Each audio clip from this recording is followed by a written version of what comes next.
Wanasema mabadiliko yanaanzia kwako, lakini hawakwambii mabadiliko gani. Ndio maana leo niko hapa kukuambia ukweli mmoja. Mabadiliko ya kweli yanaanzia ndani yako, lakini si kwa kelele, ni kwa utulivu.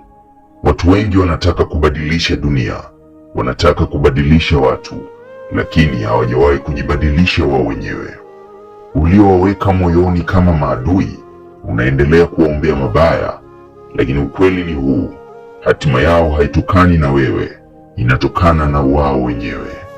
Acha chuki, acha kinyongo, anza kwa kitu kidogo sana. Fumba macho, taja jina la aliyekuumiza, kisha sema nimekusamehe. Inaweza kuonekana ni dakika chache tu, lakini hiyo ndio dakika inaweza kubadili maisha yako yote.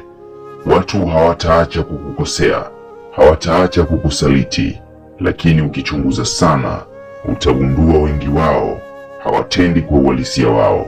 Ni pressure, ni maumivu, ni maisha yaliyowavua binadamu wao.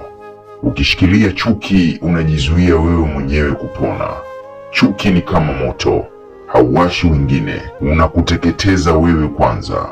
Mabadiliko ya kweli huanza pale unapochagua kufanya kinyume na hisia zako, kusamehe wakati unahisi kuumizwa, kuwatakia mema waliokukosea.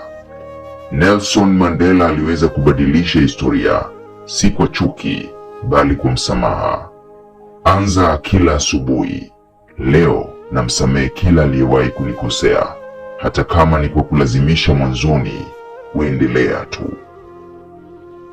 Kadiri siku zinavyopita utagundua unapata utulivu, unarudisha nuru yako, unakuwa huru ndani yako. Unataka kubadili dunia? Anza na kubadili moyo wako, kwa sababu mabadiliko ya kweli yanaanzia ndani yako.